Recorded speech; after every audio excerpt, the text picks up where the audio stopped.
welcome to Connected episode 424. It's made possible by our sponsors, Trade Coffee, Bombas, and Fitbod.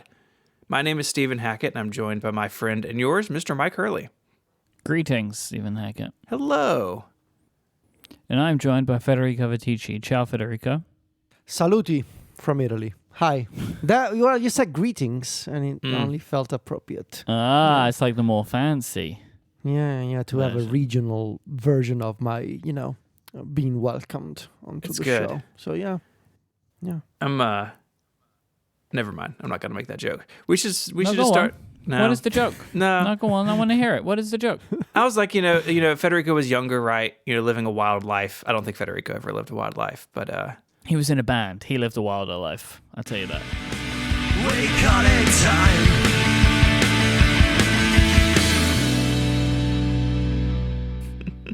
out of the three of us, Federico was the most wild.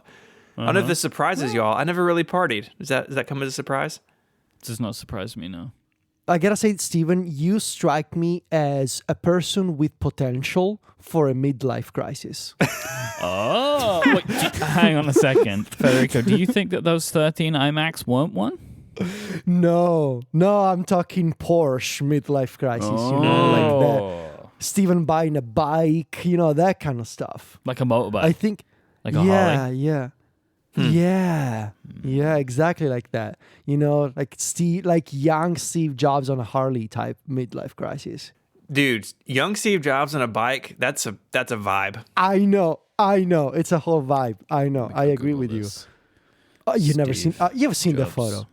You've seen the photo. Oh, yeah, it's pretty hot. Yeah. And I mean, the joke that I served you guys, and you didn't take advantage of it, especially you, Mike. You could have just said, Stephen is well over his midlife at this point. 3/4 life crisis. You know what I mean? You could have just said that, but, Anyway. Oh, man.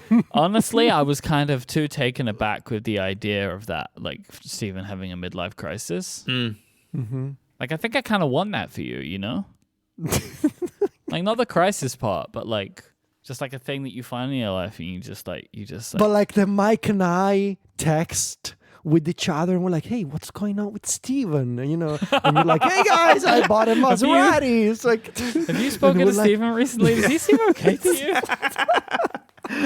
He keeps talking about motorbikes. Yeah. Should we call Mary? Should we check in? Like I would kind of love for that to be a thing, but without damaging consequences. Yes, Right. exactly. I found Just one. like a period of like 3 to 4 months, and then your family is gonna have an intervention, and everything's gonna go back to normal. No, I But don't like- want it to get to intervention. You know what I mean? Really? Like, I want it to be something that like the family just like, oh, Stephen, here he goes again. You know what I mean? And then they just like it's left at that. Yeah. Did they just reluctantly accept him for the things he's Yeah. doing now? Okay. Maybe not even reluctantly. They're just like, here he goes. They're just fine. He's now a motorcycle guy. Yeah. He wasn't, and now he is. Yep. But anyway, what was the joke? The joke was going to be when you were younger, like you sent a text, right? Like a you up kind of text. Uh-huh. Yeah. Saluti that booty.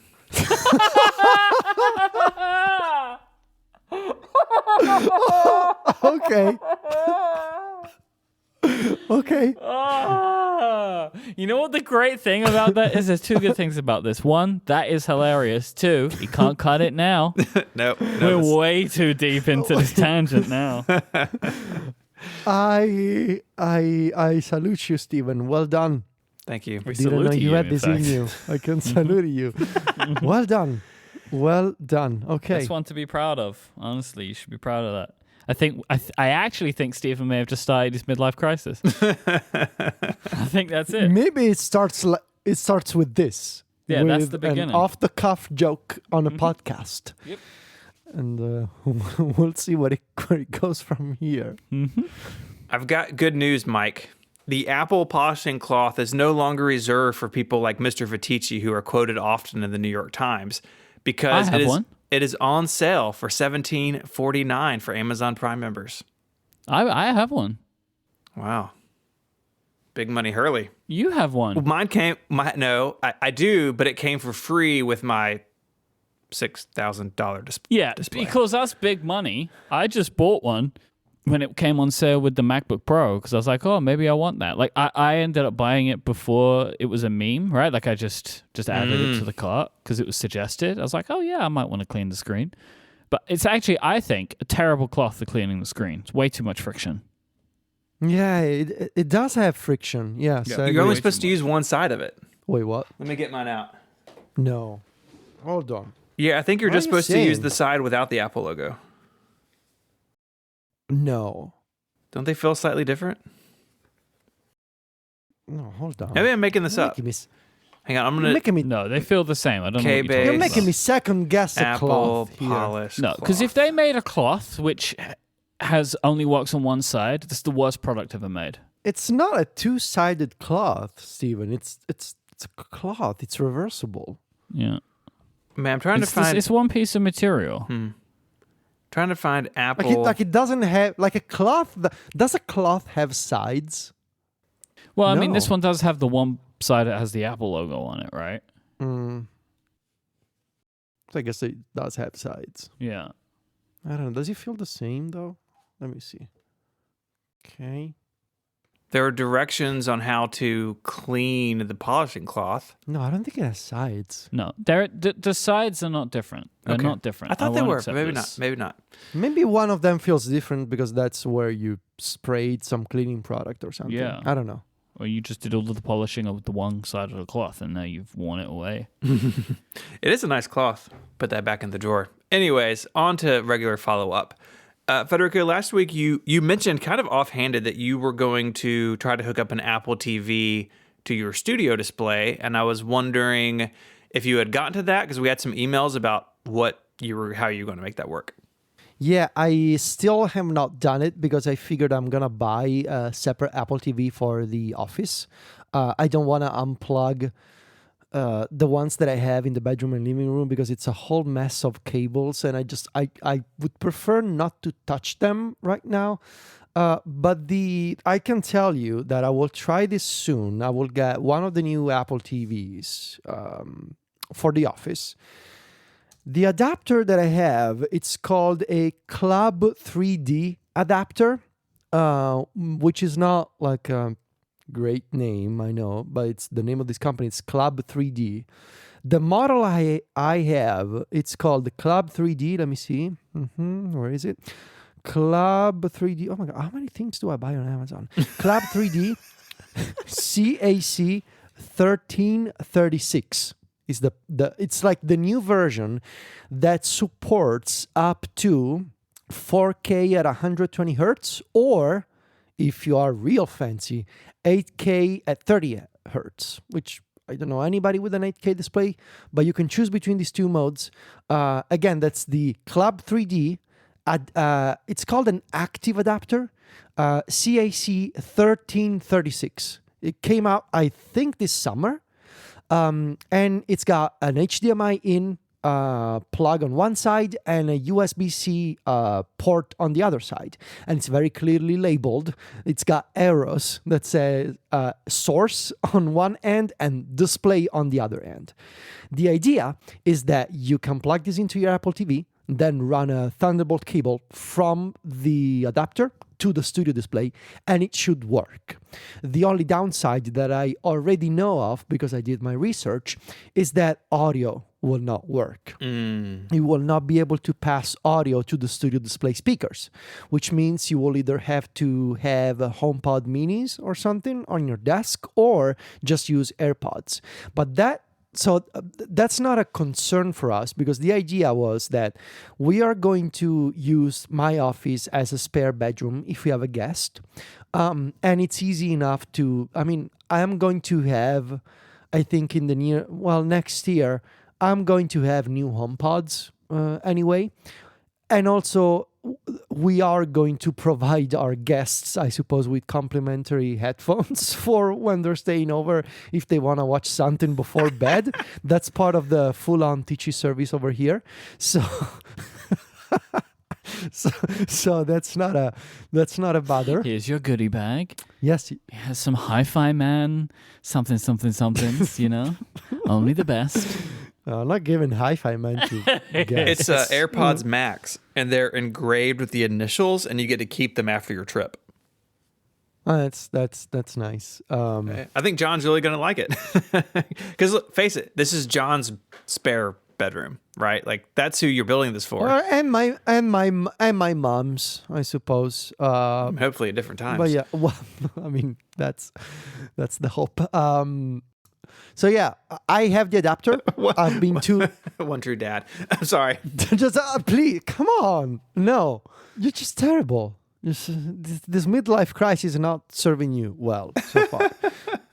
I have the adapter. I am going to get I guess I'm gonna wait for the Black Friday thing to get an Apple TV, and I will get the one with Ethernet because I just well, now that I'm thinking about it though, do I want to have one with Ethernet? Seems unnecessary for guests. Yeah. So just the complimentary headphones, to be honest. I mean, you're getting headphones. You're getting a Wi-Fi Apple TV. I don't care. It's unfortunate that the adapter does not pass audio through. Yeah. But that's acceptable as a compromise. And I guess the idea is that in addition to an Apple TV, you can use this adapter for an Xbox, a PlayStation. PlayStation is especially nice because you can plug your headphones into the controller, right? Into the DualSense.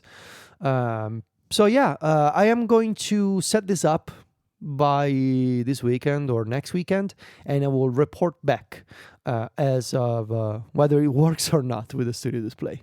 We also spoke about your desire for fast Bluetooth switching between like the Mac and Yes. the iPad, and I wonder if you could update us on that. Yes, there's a bunch of updates here.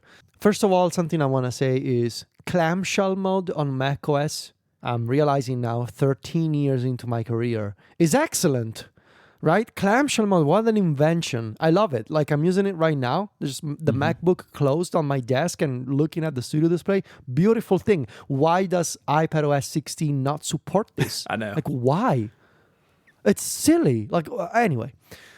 Beautiful thing, clamshell mode. So there has been an evolution of sorts in terms of what I'm doing here. You know how it is on tech podcasts when you share an opinion and sometimes intentionally you say, I would love to have some recommendations. And in fact, I said something similar about getting a wallet last week.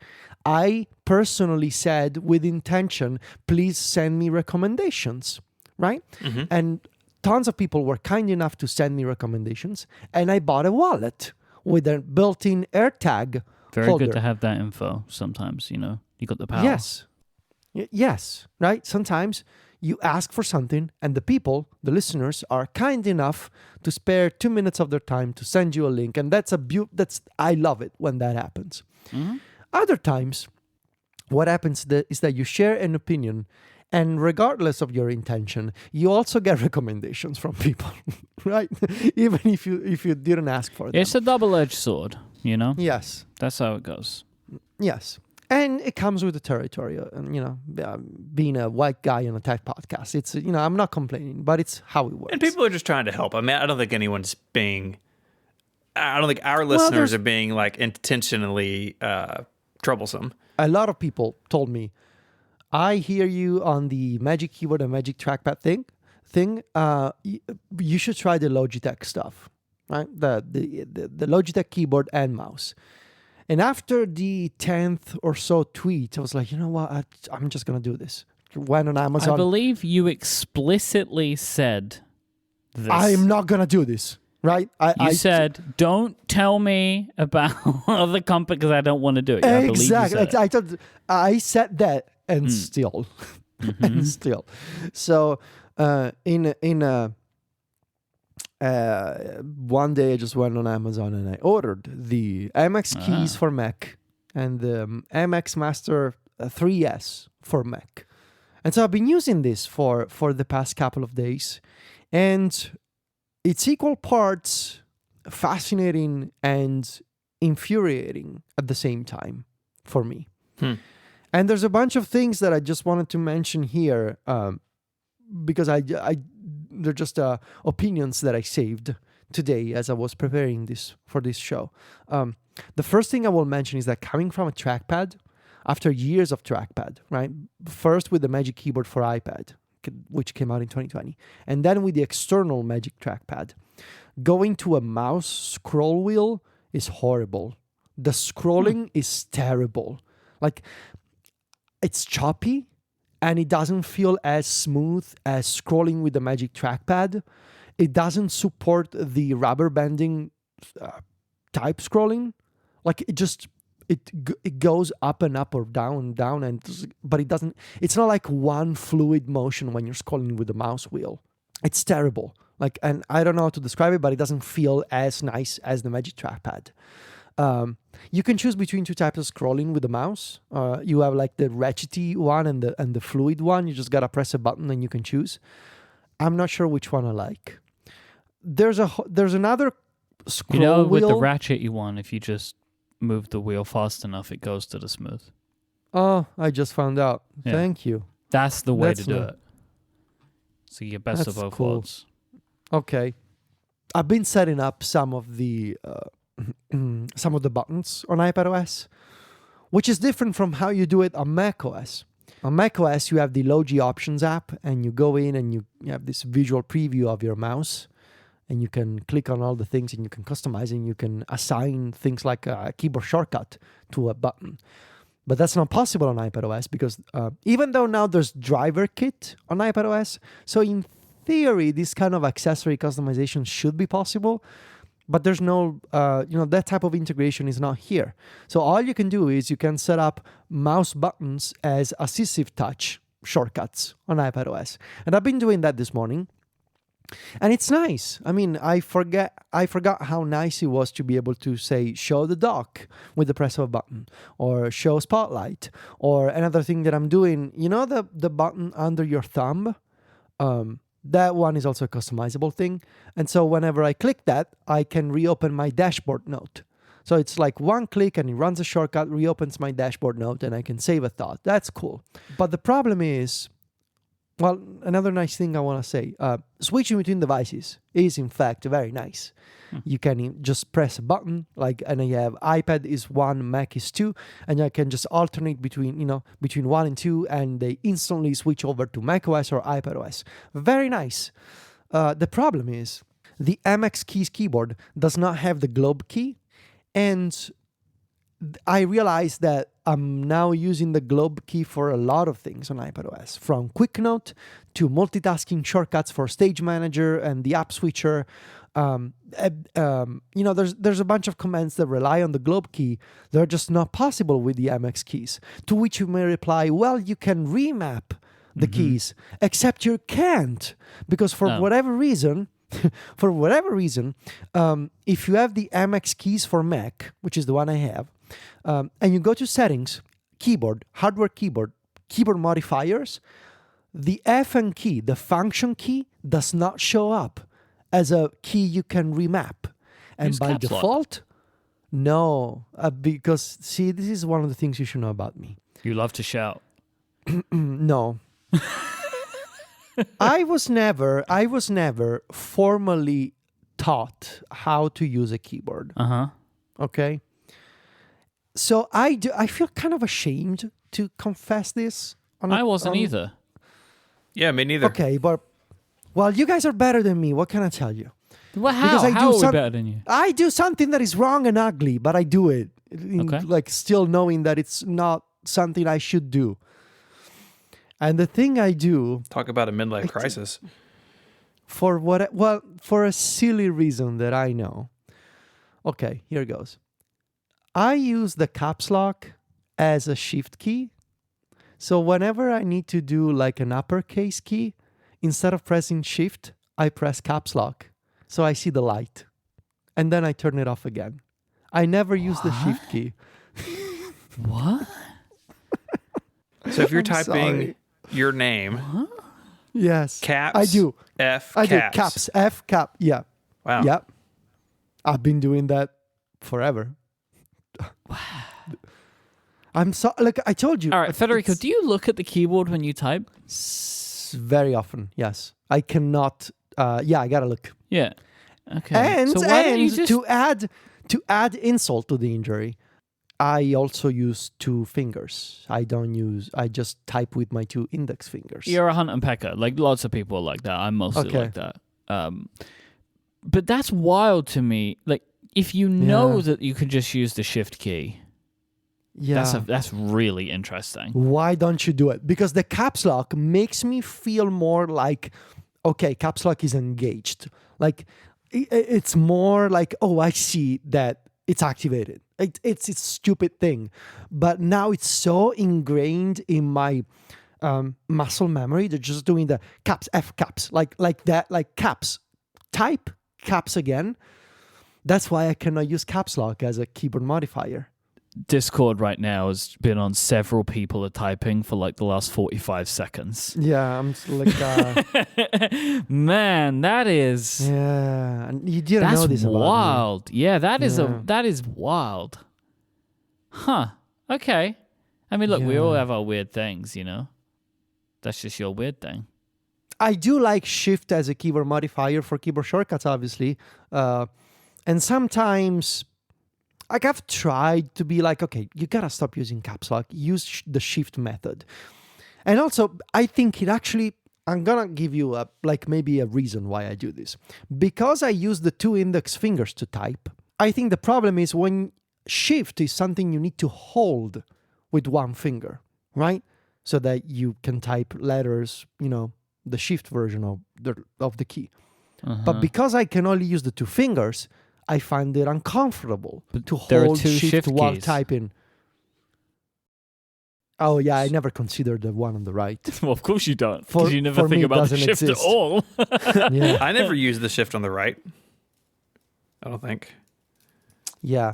So I think it all comes down to the fact that I cannot use multiple fingers to type. So it's easier for me to just do caps, type, caps again. All right. So, okay. How do you use copy paste then? What do you mean? Well, you say you only use two fingers to type, right? Oh, with my thumb. I use the command key with my thumb. But you could use the... I mean, you can use your thumb. Yes, I can. I'm not a monkey. Well, I mean, the way you're describing it right now, Federico, I'm not sure. You know what I mean? You're saying you can only ever use two fingers at a time. Well, so I don't know. I mean, what are you going to do? Use your thumb to click shift on the left? Like, that's super uncomfortable. Command is at the bottom. Also, spacebar, I press the spacebar with my thumb because it's at the bottom. Yep. So, that's where you're supposed to do it. Yeah, okay. I mean, I mostly use two fingers, but not completely, and I do use like my pinky finger to hit modifiers. Like I'll use my pinky to hit shift. Yeah, see, that's way too fancy for me. Federico, I feel like I can't believe how long I've known you, and I have seen you type many times and never noticed this caps lock thing. Wow, that's wild. I do. I mean, and look, I've been writing for 13 years, so it's it's not like this has gotten in the way of creating content for me. Sure. But I do a bunch of weird things with the keyboard, and I realize that, like sometimes, like for example, sometimes when I'm typing a word wrong, instead of just backspacing to fix the one letter I got wrong, I delete the entire word and start over. That's yeah. I mean, it's that's fine. Like I don't think that one's much of a thing. Like it just depends how long the word is, But yeah, the caps lock thing, I know that it's very... That's not weirder than the caps lock thing. I don't think you're going to beat that. No, yeah, I know that. The caps lock thing is weird. But anyway, as I was saying, I wanted to remap the function key. Yeah. I wanted to remap I just love how far off we got, and now we're like, oh no, we got to come back. There was a secondary point to was the MX Keys Mini. I really like it. Well, it's not the key. Is it called the Keys Mini? Probably. It doesn't have a globe key, and it turns out that over the past couple of years, a bunch of iPadOS and macOS functionality involves the globe key, and not having the globe key sucks. And you should be able to remap the FN key to act as a globe key, but it's not working. So Logitech, you should fix this. I don't understand why this is the case. What else can I tell you? I don't know where this is going. I kept the boxes for the keyboard and the mouse because there's a good chance that I'll send them back to Amazon. I have a question for you. Yeah. The mouse. What do you think of the mouse click? Because I have the new 2S with the silent mouse click, and I think it's awesome. I love it. I love that they made it quieter because I used to have years ago before iPadOS 13, I had the what is it? The 2S. I think I had, and it had the clicky click. You know, it's like made you feel like working at a government office every time you were clicking the mouse. But now it doesn't do that anymore. It's so quieter. It's much more elegant. I love it. It feels nice. Clicking things feels nice. Pressing the buttons feels great for running shortcuts and accessing iPadOS features. The scrolling is horrible. And I know that's because, Apple is doing their own secret magic things for scrolling and trackpads and whatever. So that's too bad. Switching between devices, great. The dedicated emoji key on the keyboard, I love it. You have an emoji button that you can just press and it shows you the emoji popover on macOS and iPadOS. I love that thing. The lack of a globe key and the inability to remap the function key is horrible, which means I am stuck in this in-between state of basically pick your poison type situation. Like, do you prefer these limitations of the Logitech accessories? And in return, you get switching between devices and customizations for the mouse? Or do you want the better scrolling and the native feel of the Apple accessories, but you gotta run a cable to connect them, to switch them between your Mac and iPad? I don't know what I'm gonna do here. Someone suggested a very smart thing, I think, which was you don't need to keep the cables plugged in all the time into your devices. This person said, and I'm sorry for not remembering your name, basically keep the cables always plugged in the back of your Thunderbolt dock. Then when you're switching devices between Mac and iPad, plug them in once so that the keyboard and the trackpad pair with the iPad or the Mac, and then hide the cables again in the back of your desk until the next time you want to connect a different device. Which is better than keeping the cables always shown and plugged in. I forgot about that. Do Bluetooth KVMs exist? What are KVMs? I don't think so.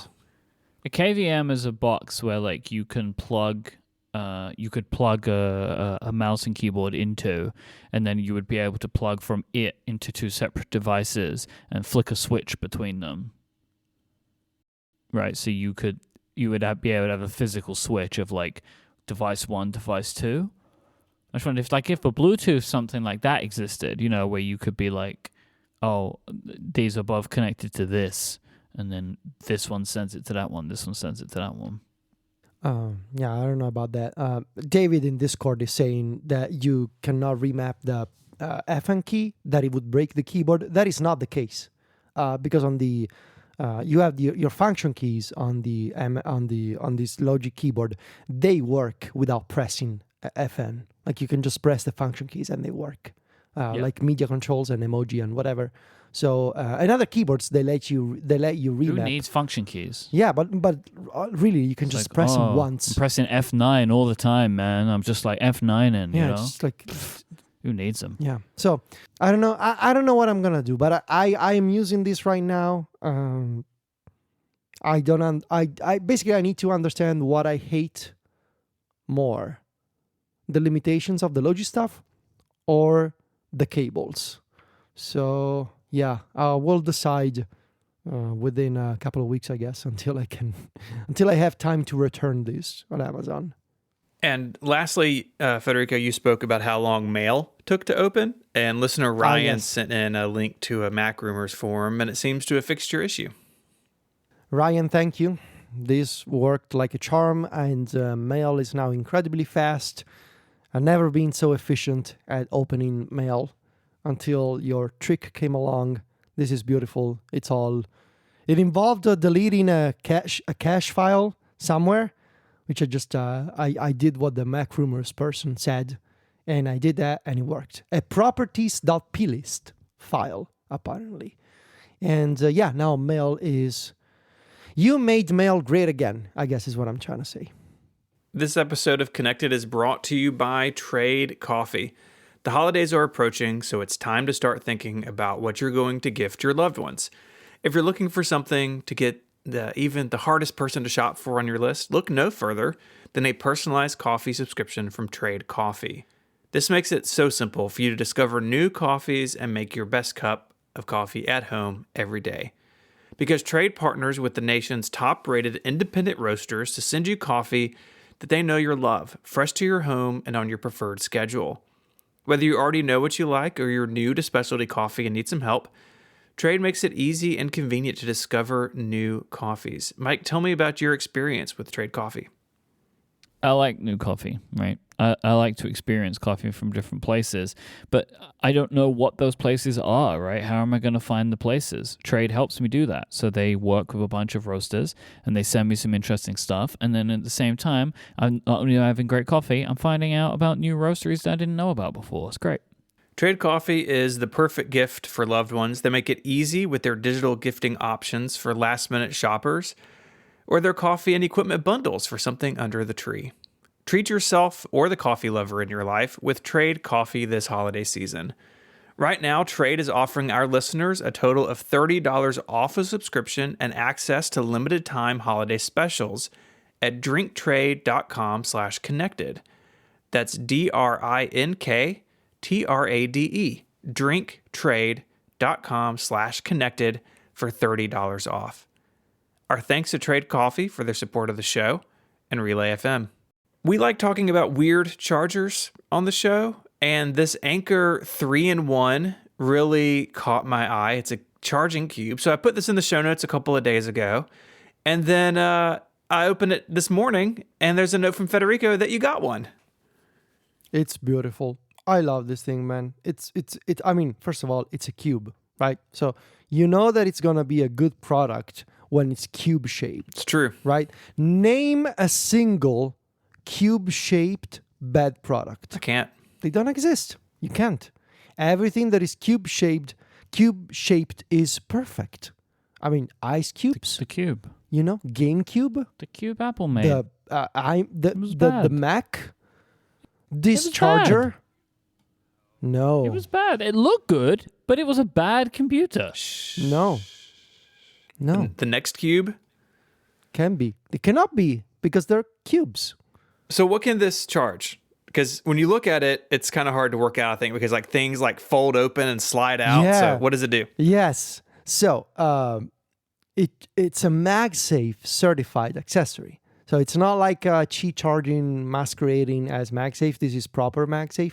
So it can charge at what's the charging rate for 15. MagSafe? 20? 15? Yeah. Mm-hmm. It does that.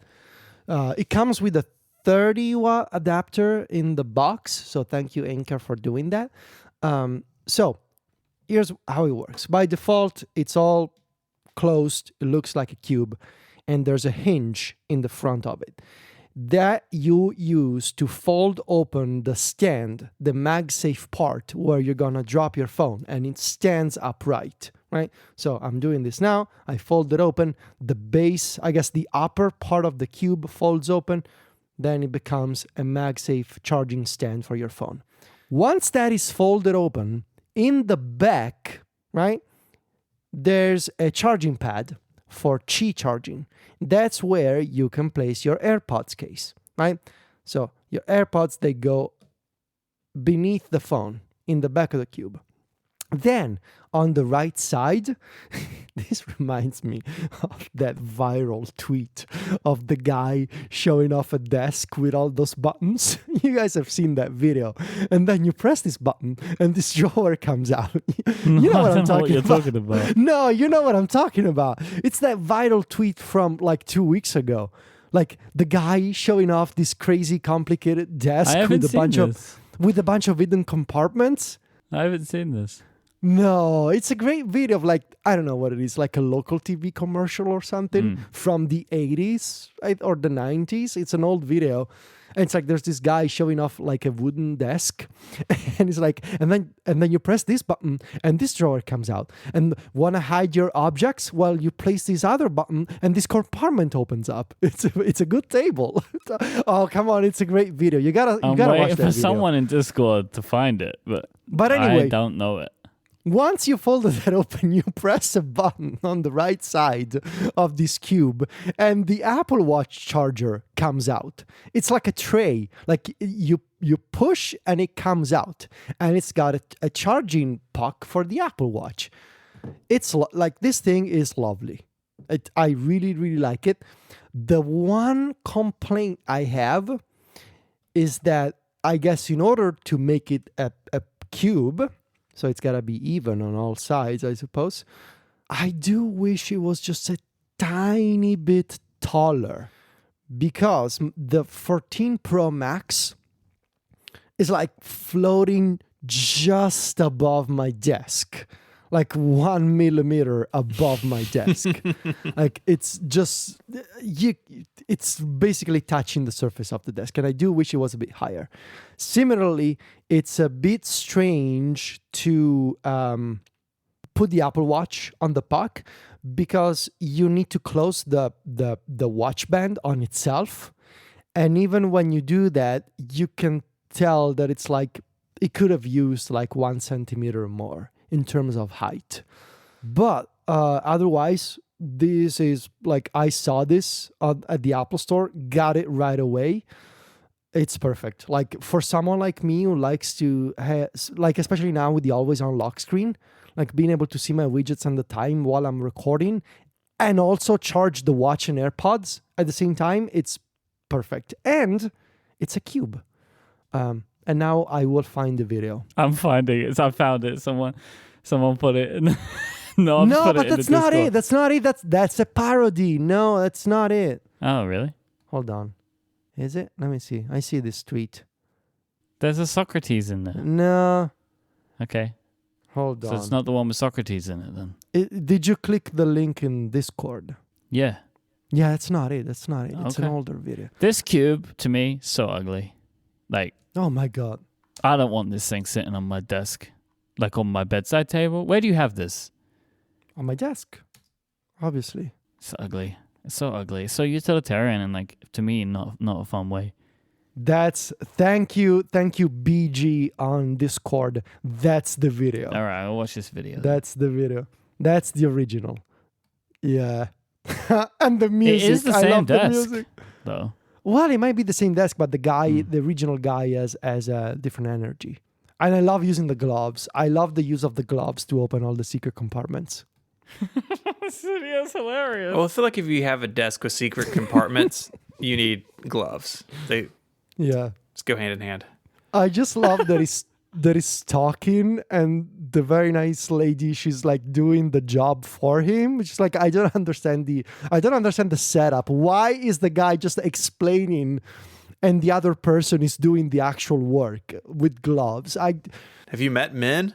That sounds about right. Yes, I guess that's the answer. Yeah.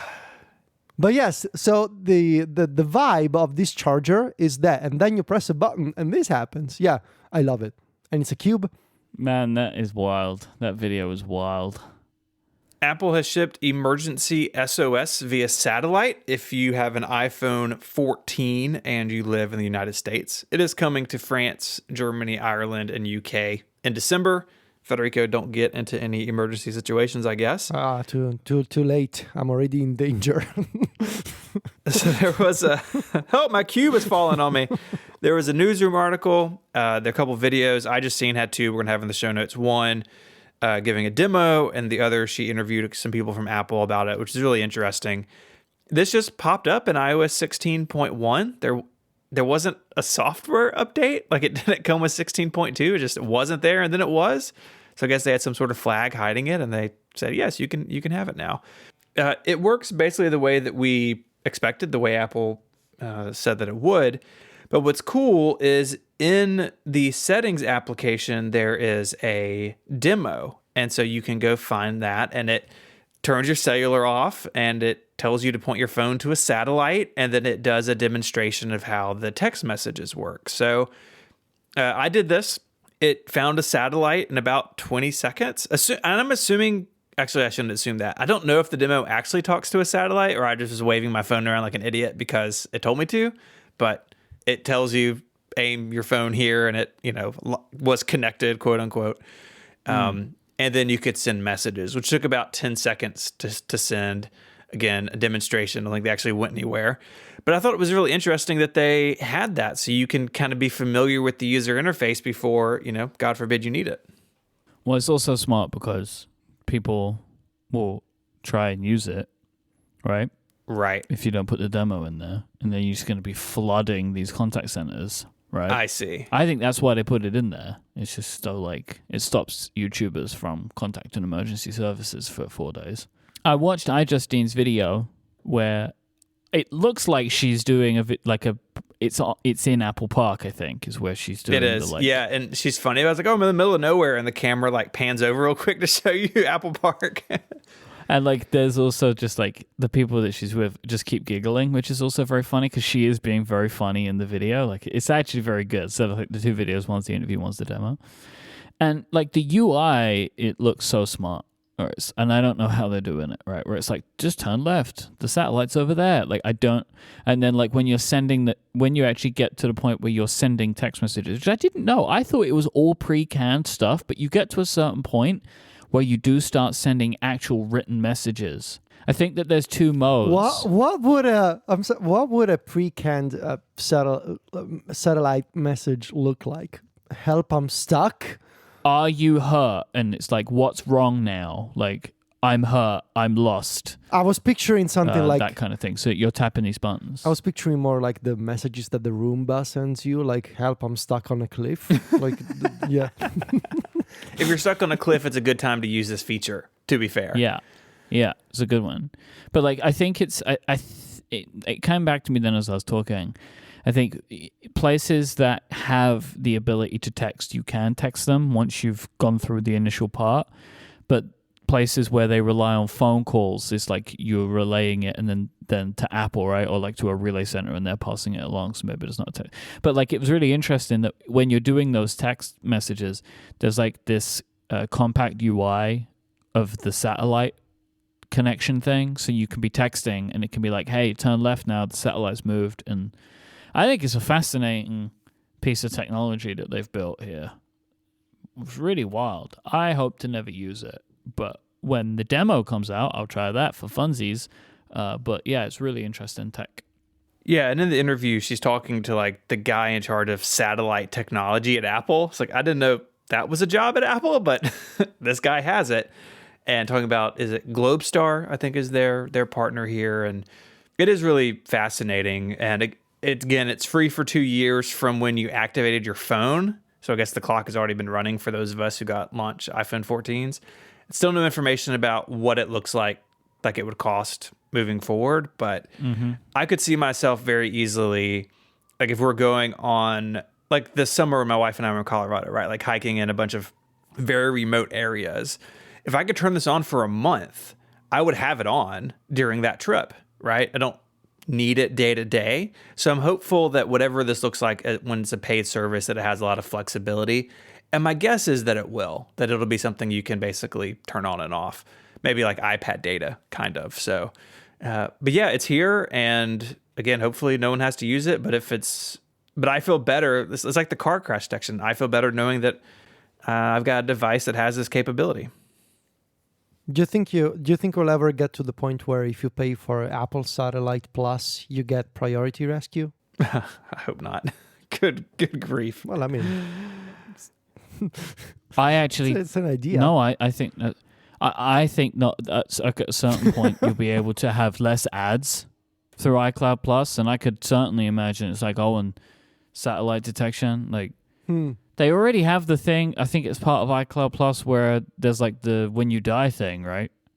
That's part of iCloud Plus. No, I think that's just part of all iCloud. You have a legacy contact. I think, but don't they have a different thing? I'm going to look into that. No, they do have the When You Die thing. Like, I don't know what the name is. but Legacy Contact is the name, I think. I don't think it's When You No, Die. it's called When You Die. No, it's called the When You Die feature. The When You Die thing from Apple.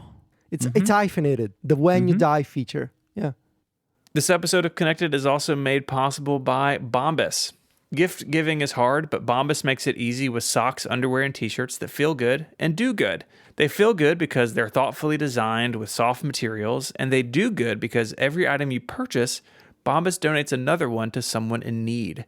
And even the pickiest people on gifting lists will love Bombas because who doesn't want exceptionally soft and comfortable clothes? My entire sock drawer is Bombas, and it makes it easy if I need new socks or, look, I'm not the easiest person to buy a gift for. Most nerds aren't. I can just tell somebody, I could do some Bombas stuff. And it's really cool. I love their mission of giving away their products to people in need when you buy something. I think that's important, obviously year round, but especially during the holidays, it means just that little bit more. Bombas socks, underwear, t-shirts, and slippers are cozy upgrades to everyday basics and the perfect gift for everyone on your list, including yourself. They're made from materials like premium cotton and ultra-soft, never-itchy merino wool in their socks and t-shirts, and fuzzy Sherpa linings in their slippers. I need some slippers. I think I want to go check out Bombas's. Their holiday collection puts a modern twist on traditional festive colors and designs. Think rich purples and greens, geometric snowflake designs, sweater-inspired textures, and retro ski patterns. And with family sets, you can match with your family and friends in exceptional comfort and style, and it makes for a pretty fun holiday group photo as well. Socks, underwear, and t-shirts are the 3 most requested clothing items in homeless shelters. That's why Bombas donates 1 item for every item you buy. So far, they've donated over 75 million items of clothing. That is a whole lot of comfort and a whole lot of good. Give the good this holiday season with Bombas. Go to bombas.com/connected and use the code CONNECTED for 20% off your first purchase. That's BOMBAS, bombas.com/connected, code CONNECTED for 20% off. Our thanks to Bombas for their support of the show and Relay FM. Mac Rumors posted an article based on some emails between a Mac Rumors reader and Craig Federighi that this reader shared with Mac Rumors. They wrote about it, talking about betas and how useful the iOS beta process especially is for gathering feedback and basically whether Apple think this is good enough. I want to read some of Craig Federighi's responses of that email, and we can talk about it. Literally millions of people participate in our betas, and many, many, many of them want to provide feedback to help influence Apple's products. I agree that the current approach isn't giving many in the community what they'd like in terms of interaction and influence. We haven't yet figured out how to achieve that in a practical and constructive way. We'll keep thinking. The 3 many... Yeah, I mean, no duh, right? Like, no duh. Like, of course, it's impossible for them to do what we would like them to do if the beta continues to be 3 months. Well, yeah. Like, if they release it like as hey, here's this thing we're working on, June. It's shipping in September. It's not realistic that they could ever steer the operating system in vastly different ways. Like, the amount of instances where this has actually happened are really slim. Really slim. Yeah. Safari. Where they've made significant changes. Safari is like the one, but that is one app, right? Yeah. Like, it's an app. And I feel like a lot, like, say something like Stage Manager, there was no way. Like, we can ask, like, this is what we want, this is what we want, this is what we want. But, like, realistically, I don't know how much any of us expect them to massively overhaul in a 3-month period. I think the bigger question is not, like, the beta period. It's post-release, right? Yes. Post-September, Yes. right? Like, I don't think that we're necessary. Like, I know we ask for a lot, right? But for us, it's like you don't have to do it all in 12 weeks. Like, you can do it later, but they don't. And I think that's actually the issue. Like, you can have this 3-month period where it's like beta season, let's collect all the feedback we can. Mm-hmm. But then that should then set like maybe another roadmap which goes on afterwards, which it doesn't. Which really at the moment it feels like is like they take all of that and they're like, great, now we can start working on the next version. You know what? And then maybe there'll be something there. I don't know. But I don't think it's awesome. I feel like there's fundamentally... So there's many things to unpack here in this statement. The first thing I'm going to say is that I find the timing of this response very fascinating. I do believe that these emails that sometimes Apple executives, they send out to seemingly random people, they are sent to just random folks, but I think they are, and this is my personal belief, I think they are carefully handpicked for PR reasons. I think these email responses, they're not a random thing of Craig Federighi sitting on his couch with his family watching Netflix, because that's the only place where you can watch Netflix at home without other people knowing. And just like, oh, let me fire off a quick email. No, I don't think that's the case. Although I do personally like to believe that Craig Federighi's like me, where every now and then a piece of feedback via email frustrates him enough that he'll reply to it. I think all of I these don't things... believe it's true. I believe you're correct. I just like to think that he's like me, where like every now and then, like most of the time, the emails that are just like blind criticism, you just delete them like I do. But every now and then just meets you at the wrong time and you're like, you know what? I'll give this person a piece of my mind. You know what I mean? And then off he goes. I like to believe that's the case. Probably. I mean, we hear about this every summer, right? Where you hear from people from within Apple of like, please send your feedback in June. It's like, dude, I've had this installed 3 days. Like I need more time than that to find issues I want to report on. Very clearly, this is a knock-on effect, I guess, of their 12-month OS release cycle, which they've been on for a long time now, and it's a real mess. So yeah, I do wonder if I think there are two main questions here. The first one is, what does Apple think is valuable in the beta program? Because I'm concerned that they only see the beta program as a sort of, let's make sure that this thing doesn't crash type of service. Because I feel like a fundamental question that Apple needs to ask themselves is, do we value feedback from people when it comes to the design direction of something? Or feature suggestions? Like the first thing they need to understand, because when they say, when Craig says, we haven't yet figured out how to achieve that in a practical, constructive way, we'll keep thinking. I think you should keep thinking about whether the feedback from people is as valuable as whatever your designers at Human Interface team come up with. Because I do have a feeling that sometimes you file a feedback request and they're like, oh yeah, that's interesting, we'll think about it. And they're like, this person doesn't know anything about designing an operating system. Yeah, that's a really good idea. Yeah. Yeah, it's not. We're not talking about like Elon Musk saying interesting, to people on Twitter when it comes to feature suggestions. Interesting. I'm gonna think of that. And he actually does. But even the silliest ideas. But this is like, oh yeah, interesting, we'll think about this, and then never to be heard from again. So first of all, you need to ask yourself, do we value feedback from people beyond, hey, this thing is crashing for me? Like, do you think there's value there?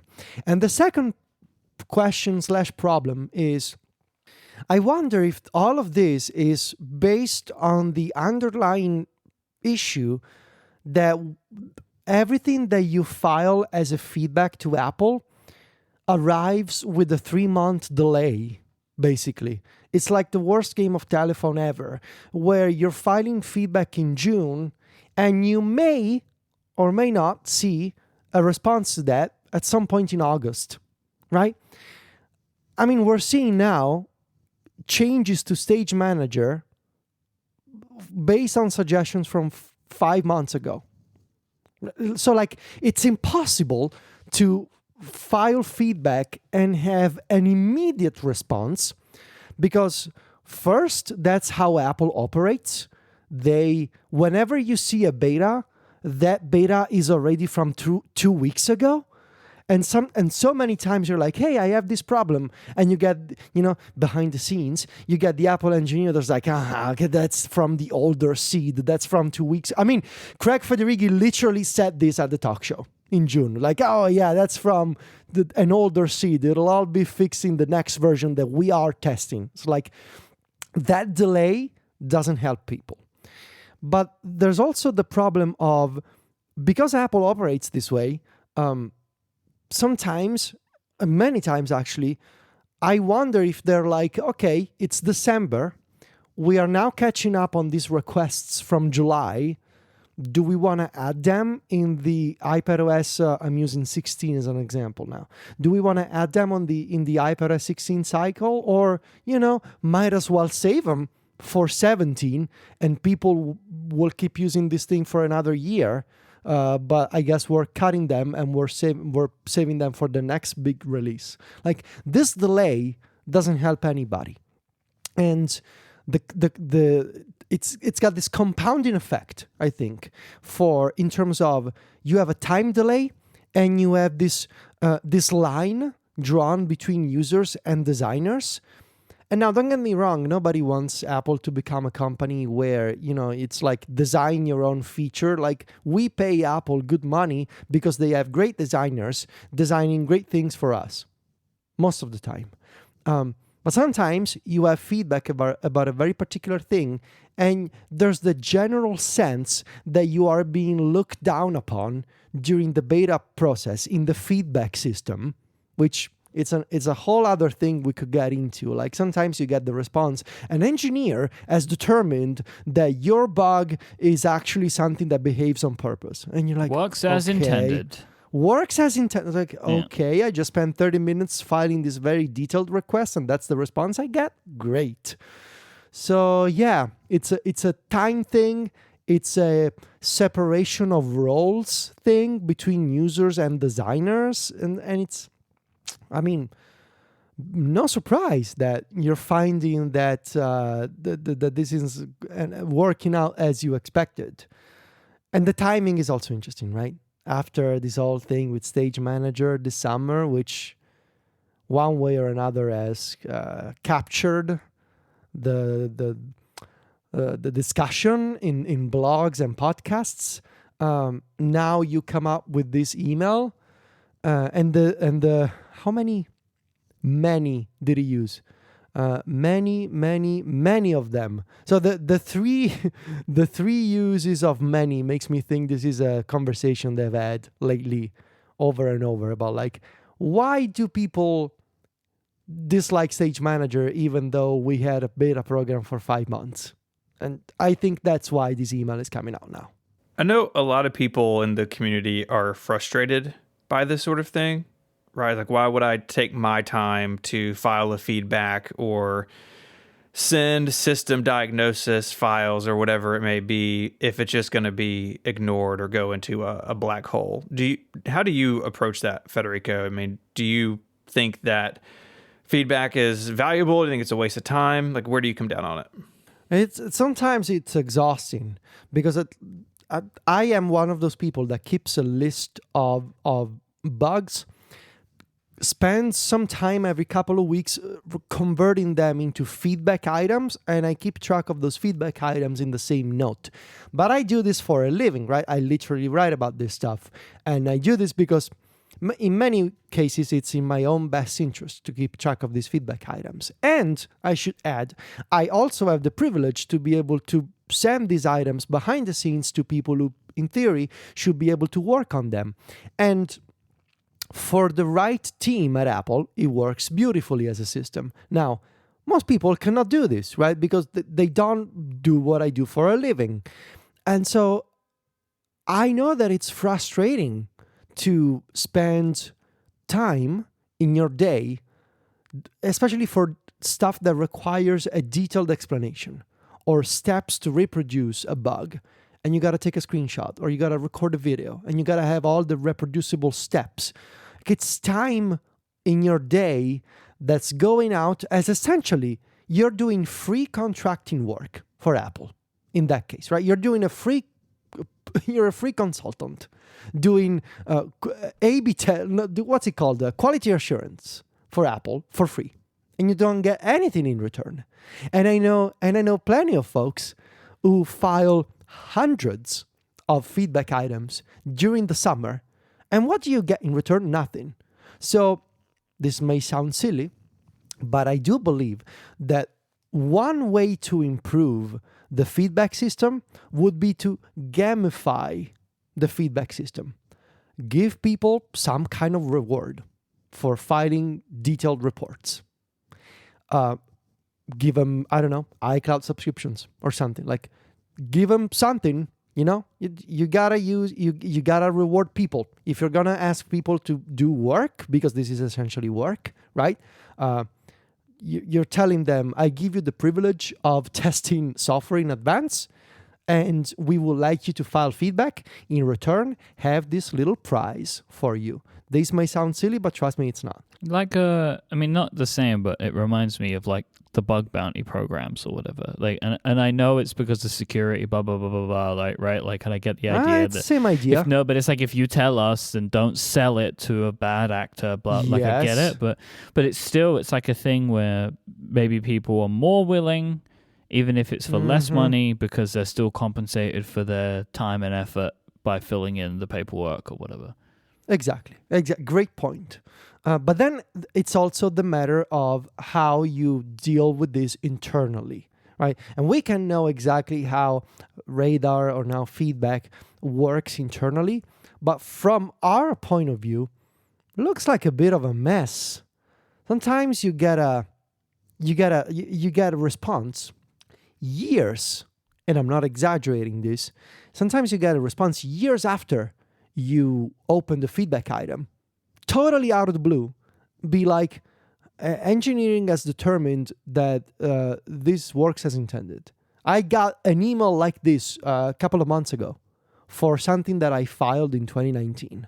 Like, just how does this work exactly? Like, is it like cleaning out the attic? Like, how does it work? Sometimes there's a person that goes in there like, ooh, let me dust off these feedback items and see what comes out. Like, it just feels kind of random from the outside. And I gotta imagine that it also feels and looks kind of random from the inside. I think it needs to be some rethinking is in order here. But the bigger question that they should ask themselves, especially when it's like, I agree that the current approach isn't giving many what they like in terms of interaction and influence.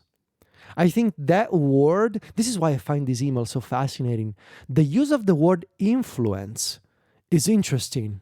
Like, so are you okay as a company with people, the regular folk, influencing you and your designers in your fancy lab? Is that okay? I think you should ask yourself this question, like, are you okay with giving people the power of influencing you? It feels kind of unusual from Apple, is what I'm saying. The use of, we'll keep thinking about giving people the power of influence. It's interesting to say that.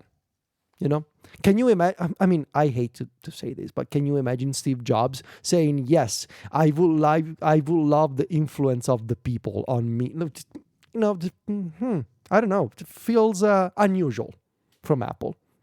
But hey, yes, let me influence you on Stage Manager if you let me, for sure. Yes, I'm up for it. Yeah, I think frustrating is the overall feeling I have about it as well, and I think that's pretty prevalent in the community because, man, as you were talking, I opened up Feedback Assistant on my computer and was looking through the issues I've had opened, and some of them have been closed by Apple, some have been closed by me. A couple got fixed I never heard anything about, but I noticed they were fixed, so I just closed them. Like, I feel like I'm also having to do cleanup in here, and I'm sure they have millions of these submitted, right? Like I don't envy the job of having to sort through these. But there's got to be a way for people to feel better about being involved in the process because Apple invites people to do this, right? And if you ever talk to an Apple engineer about something or like see a conversation they're having on Twitter, like it always ends in like submit a feedback. And that's fine, but it shouldn't feel like you're just bundling something up and throwing it over the wall, right? And like I'm looking through mine are all very specific. Like I had an issue in Logic that I opened a ticket for 3 years ago that it got fixed in Logic like 6 months ago. And there's feedback about that because like the Logic team is actually pretty good about this sort of thing. They also have the best release notes of anybody within Apple. But then there's other things in here like notes and reminders and some contact stuff that I've put in here over the years that some of it just got fixed at some point and the feedback never got looked at as far as I know. Other things are still open years later. I have no idea what's happening. And I think that's one reason it feels frustrating. It's not only the time and the energy, but it's hey, like I'm trying to make this better as a user or as a developer. I mean, I think developers feel the same way. And it's just the lack of response is so frustrating and demeaning. And again, I understand it's a complicated problem, but there's got to be ways that Apple can manage this better, or don't ask for it so much. The first words out of your mouth should not be file a feedback if the feedback doesn't go anywhere, right? And I would feel less frustrated. I would feel more respected as someone who takes the time to do this if Apple was a bit more transparent about the process that takes place when you submit a feedback, and that your tickets would get some sort of response, right? I mean, looking at this list and looking at things that I've written about on 512 Pixels, the blog posts are what get things fixed, not the tickets, right? And I have for about a year or so, if I write something like that, I put the feedback number in the blog post, and in the feedback, I put the blog URL. And like somehow I've earned just enough credibility to like make that work sometimes for my like pet peeves, mostly in reminders. But not everyone has that capability, right? Most people who are doing this are opening feedback, putting stuff in. It never goes anywhere. And that's what turns people off. That's why people and developers roll their eyes when they get that response from Apple, because it feels like you're just kind of being swept aside. And I wish it was better, because the idea of this is fantastic. The idea is I'm a community member, I'm a developer, I'm a power user. I may use your products in very specific ways that you haven't accounted for. I may hit a bug because of my particular setup. And Apple should, and I think deep down, Apple wants to know about those things.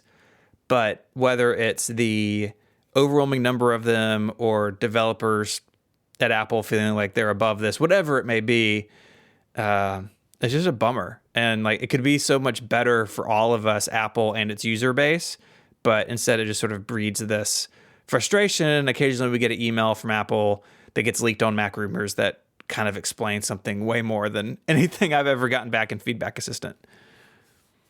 Maybe we should send an email to Greg Federighi. Maybe. Tell him, hey, listen to Connected. Listen to Connected. Hey, Craig, this episode of Connected is brought to you by Fitbod. Between balancing work, family, and everything else we all have going on in life, add the holidays to that now, it can sometimes be hard to make fitness a priority. What you need is a program that works with you, not against you, and that's why you need Fitbod. Its algorithm learns about you, your goals, and your training ability, and it crafts personalized exercise plans unique to you.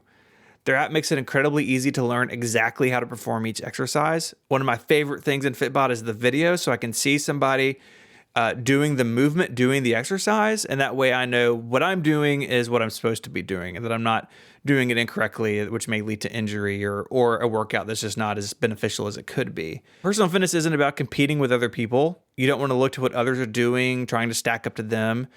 You need something that will work for you. That's when it sticks, and that's when you start to see results. Fitbod uses data to create and adjust your dynamic fitness plan, and you'll have instant access to your own personalized routine in their fantastic app, so you can make progress on your goals from anywhere.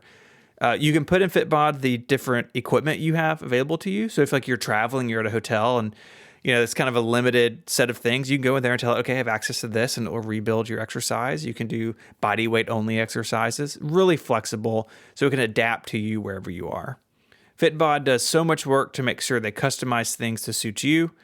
They learn from your last workout, so your next workout will be even better, whether you're working out twice a day or twice a week. It even tracks muscle recovery to make sure your plan is balanced with a variety of exercises to make sure you're not overworking anything. The app is simple to use, it looks fantastic with an updated design, and it integrates with the Apple Watch, Wear OS smartwatches, and apps like Strava, Fitbit, and Apple Health. Personalized training can be expensive, but Fitbod is just $12.99 a month or $79.99 a year. You can get 25% off your membership by signing up at fitbod.me/connected. So go there now, get your customized fitness plan at fitbod.me/connected. That's FITBOD, fitbod.me/connected for 25% off. Our thanks to Fitbod for the support of the show and Relay FM. So we're approaching the end of the year, and I saw a good article on Mac Rumors where they were saying, like, these are the things that should happen before the end of the year based on what Apple has previously told us in the past. So I'm going to pull out a couple of these, and then I think we might talk about some OS stuff as well, which we think is going to come based on betas. One of them is Apple Music Classical. Oh, yeah. No, That hasn't happened yet. No, and when Apple bought it, I think last year, they said by the end of next year. Oh, So I looked into this. It's gotta happen. So the clock suggests that by the end of 2022, Apple Music Classical should become a thing. What was the name of the company that they bought? Primephonic? Primephonic, yeah. Yeah, so it's from August 2021 was the press release, and they say Apple Music plans to launch a dedicated classical music app next year, combining Primephonic's classical user interface that fans have grown to love with more added features. So anytime now, we're going to get a classical music service. That'll be fun. We have seen the references to Apple Music Classical pop up on Android in the iTunes API for like a year at this point. So yeah, it's been worked on, supposedly, allegedly. So yeah, before the end of the year, that would be nice. 16.2 maybe, be cool. Yeah. Friend of the show, the self-service repair program should be expanding to new countries. Nice. So it's just in the US, right? So they said like, oh, other products, and they had some Macs, and they're like, oh, also other countries. That has yet to happen, but who knows? I love other countries. So there are a couple of interesting things. And then 16.2 is been in beta, and I've got a couple of interesting features that are in 16.2. One is a medications lock screen widget. Please. Which sounds good. I'm looking for, I was thinking that'd probably be pretty nice pairing for a sleep focus lock screen. Yeah. Right. Can we talk about medication just for a second? Yeah, man. You said this on the excellent State of the Apps Cortex episode, which next time you have 4 hours, dear listener, go check it out. It's really good. Well, 3 hours and 22 minutes if you listen to the public show. Which is a record for a regularly published show. Yeah, by 2 minutes. Yeah. Take that, John and Merlin. That's what Mike said. I don't think I said that. You did. Well, you implied it. Well, it was implied. Yeah, it is implied in the extra 2 minutes, yeah. But you said this, that you want the medication notification to stand out more, and I totally agree. You can make it a time-sensitive notification, but that is still not sticky enough, I think, for this particular use case. Like, I would like medication to stay in the dynamic island, or like become a live activity, or like do something until I tell you that I've taken it, because mine, most of the time I've taken my medication anyways, and it's just a reminder, but it should be stickier in a way. It could act like an alarm, right? Mm-hmm. Like the alarms will just keep reminding you because you snooze them. I also would like medications to be its own app rather than going in via the health app. Yeah, it is on the watch, but not on iOS. Yeah. You know what? I'm going to submit a feedback right now. Quote, more frequent updates is an option as a toggle on live activities. But it seems like from the screenshots that I've seen, it's like per app. So in each app's settings, you have a settings for live activities where notifications is, and you can have a toggle on some apps for more frequent updates, which I actually think might be the best way to do it, even though it'd be a pain. But like maybe there's like certain apps where you would like to be the live activity to be like able to pull from the system more. So that's interesting. And then one that I'm surprised about is some new settings for the always on display. So there are two toggles. One is show wallpaper and one is show notifications. So you can turn off show wallpaper, and then when you're in always on mode, it's just black with your widgets and notifications. Turn off notifications, it's just black with the time and the widgets. That's it. I enabled this right away. You're one of those people. I mean, of course. Why would you get an always on display otherwise? To see wallpaper. If I wanted to see my wallpaper, I would leave my phone on. I want it always on. Just clues in the name, you know what I mean? Do you No. think this showed up as a response to people saying the always on display was like too jarring with the wallpaper? Yes. 100%. Why else would Yes. yeah, definitely. Because it Definitely. feels like such a walk back of like, we have this really cool thing where we're dimming the color, but skin tones are still accurate, which is all cool. No, just give me the just give me the boring. Yeah, just give me stuff. the Android option of a black screen with white widgets. No, I like the image. I've really come around on it. I've liked the image. I wish that they had these features as part of focus modes, though. Like, I would like to, in certain focus modes, not see my notifications on the lock screen. But this is just like in the display settings instead. So, Ooh, that's Did you also see, speaking of feedback, that there's a typo on the screen in the beta? They typoed the word when. They left the H out. when and without the H. Yeah, it I makes me saw laugh that. every time I see it. where is that? If you look at the screenshot in the Mac Rumors article, Uh-huh. read the helper text at the top of the screen. So, always on display dims the lock screen when you lock your When? device. When? Look, I'm sure That's so good. other typos have shipped in Apple software, but that's just got to be brutal if you're the one who did it. There's also some watchOS stuff. It seems like a lot of stuff, honestly, related to the Ultra, I feel like. One is to detect, because it's like a lot of seems like high fitness stuff, a lot of it. So one is to detect when you're on a running track. And so it kind of is more aware of a running track and you can run around the track or whatever. It's cool. One is race routes. So you can set your own custom routes that you will run and you can then, track your time around those. Yeah. International roaming, which is a feature I'd forgotten was coming for the Apple Watch. Oh, yeah. And then this isn't technically watchOS, but it is related to the watch. The Oceanic Plus app, which I'm still not 100% sure, that's what Apple's role in that is. But anyway, that hasn't launched yet. So no diving for you yet, Stephen, okay? I'm just limited to my bathtub. Feedback number FB11796547. Medication notifications should be more persistent. Have at it, Apple.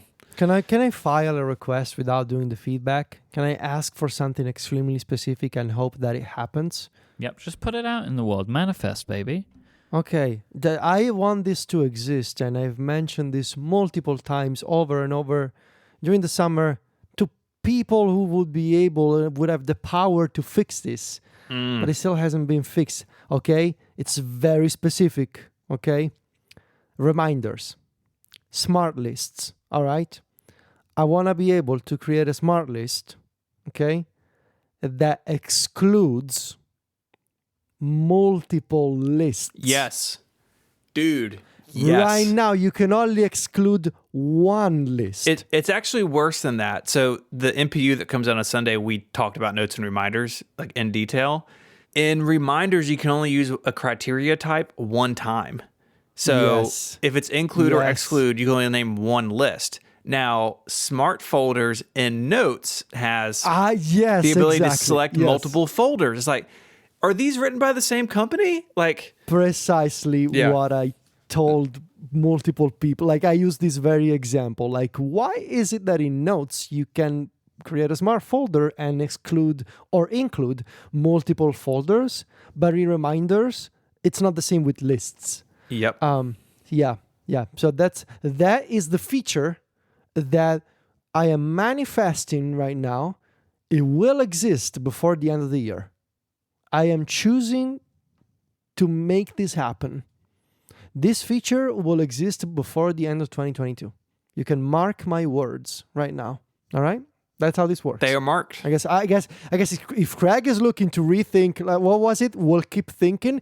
Here's what we're gonna do. People on podcasts will say things, and they will happen. Yeah, that's like the top tier of the feedback process. That's your new system. You don't need to keep thinking about this, Craig. That's your new system. Like, don't worry, everyone. We're going to become the funnel. We got all this. Right? We're the new funnel. You just keep telling us what you don't like, and we'll filter it, and we'll just like put it in the show, and then they'll do it. Precisely. You wanna be fast tracked with your requests? Sign up for Connected Pro at getconnectedpro.co, and you will have priority access for your feedback items. Otherwise, we will be the filter between Feedback you Plus. and Apple. That's what that is. It's Feedback Plus.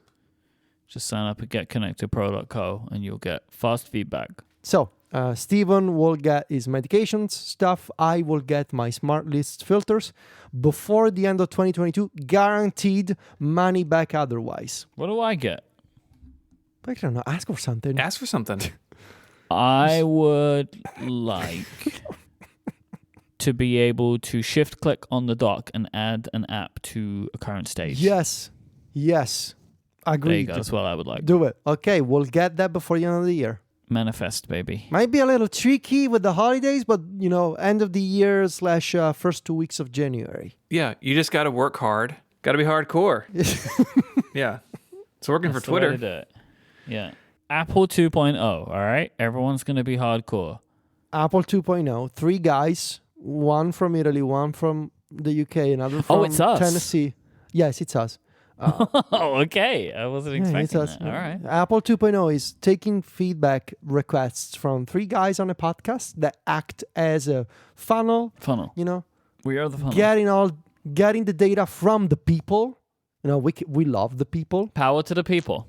Power to the people. Power to the people. No bots. That's Just what- people. It's even cheaper. Instead of $8, you pay $5 for Connected Pro. It's cheaper. Yeah, that's a good point. Cheaper. Power to the people. Now everybody can file a feedback item. Yeah, power to the people. Lastly, it doesn't look like we're getting any additional hardware products this year. I think everything we're still waiting on is software. Apple made a comment in their quarterly call a couple of weeks ago that their hardware lineup was set for the holidays, which is Apple's way of saying, if you were waiting to buy a MacBook, go ahead and buy it now, because there's not any new ones coming. As some people have pointed out, that does push past the 2-year transition to Apple Silicon, because we still Fake have news. no Mac Pro. Fake news. Me or Apple? Apple. Come on, John Turnus. I had so much faith in you, man. I know. Where's the Mac This Pro? is how you do me? Don't like it. Come on. I kept the wheels off my first Mac Pro. I mean, my Put on the new one. previous Mac Pro. Oh, you see that, Federico? Did you hear that? First Mac Pro. Stephen, don't even lie to yourself and everyone else, right? Oh yeah. You know you're gonna do it. If it's a cube, You know you're gonna do it. If it's a cube, I'll do it. It could be star shaped and you'd buy it. Like, it doesn't even matter. I really man. like the Mac Studio. Yeah, but so what? You had computers before. You know what I mean? You're gonna buy it, and don't even, just don't lie to everyone. Yeah. That could be my it's not midlife wrong. crisis. Second Mac Pro. You could treat this computer like you treat your new watch, right? You can just get it, and you can turn it around the wrong way, and just have the back facing towards you, which is effectively how you wear your watch now. If you want to find links to stuff we spoke about, head on over to the website, relay.fm/connected/424. While you're there, Oh, I just realized that was a reference to Connected Pro, an unintentional reference to Connected Pro. I've lost track of what was in the show and what was in the it Pro was show. in Connected so. Pro. Yeah, we talked about my watch orientation. While you're on the website, relay.fm/connected/424, there's 2 things that I would invite you to do. 1, join Connected Pro. You get longer ad-free versions of the show each and every week. It also comes with a bunch of cool Relay perks like access to our members-only Discord, a newsletter, some member-only podcasts. It's a fantastic deal. Go check it out. You can also send us feedback or follow-up. There's an email link there in the sidebar that comes to me, and that goes up in the follow-up section in the show each week. So send us an email. You can find us all online. Mike hosts a bunch of other shows here on Relay FM. We already mentioned State of the Apps on Cortex, but go check that out. It really is. It was phenomenal. Really good job on that, Mike. You can follow Federico's work at macstories.net, where he's the editor-in-chief. Anything cool coming before the end of the year you want to tease? Yes, I am. There's a lot of energy in that. Yes, finally somebody A lot of asked energy on me. this one. I am. Finally, been waiting for this. someone wants to know my opinion on things on this show. Finally, I have a voice. Now's the time. All right. So, 9 years in. This is your time. It's an 8-part course, How to Type by Federico I Vivici. am launching a webinar. No. I've been working on version 3.1 of Apple Frames, which is actually done. I just need to write it up. So maybe this week. I would really like it to be this week. Ideally next. But yeah, it's done. It's got a bunch of cool features. I'm really happy with it. And here's what I'm going to tell you. It's Mac Story Selects time again. Oh, it's that time. Yeah, I forgot it's about that time we of the year mentioned again. Trophies earlier. Is this the trophies one? It's or the not? trophies one. Yeah. Because it didn't used to be called Selects, right? Or did it? It was always called Selects. Oh, okay. Well, the first edition did not have physical trophies. This is our 5th Mac Story Selects. Wow. And John and I and Alex are finalizing our picks. We are opening up the Reader's Choice Award voting this Friday. And things are happening. Because we gotta finalize this before Thanksgiving, right? Because of gotta work with the company that makes the trophies and delays, blah blah blah. So that's it's select season again. And that's exciting. And lastly, that's why I was excited. Lastly, I am thinking about what else I can do as one final big story before the end of the year for iPadOS 16. Because as you may remember, we left things with Stage Manager, but we didn't talk. I'm using the royal we being me. Didn't talk about the rest of iPadOS 16.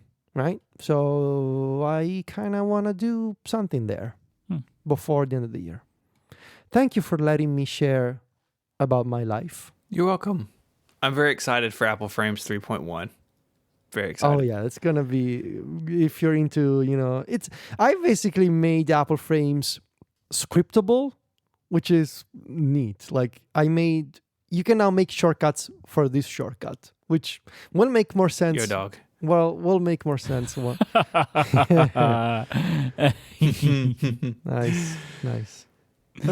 You can find my writing at 512pixels.net and also host Mac Power Users here on Relay FM. Like we said, the episode coming Sunday is about notes and reminders. Really happy with how that came out. So if you're exploring those apps, go check out that episode when it comes out. I'd like to thank our sponsors this week. They are Trade Coffee, Bombas, and Fitbod. And until next time, guys, say goodbye. Arrivederci. I'm going on vacation now. I'll see you later. Bye. Bye, y'all.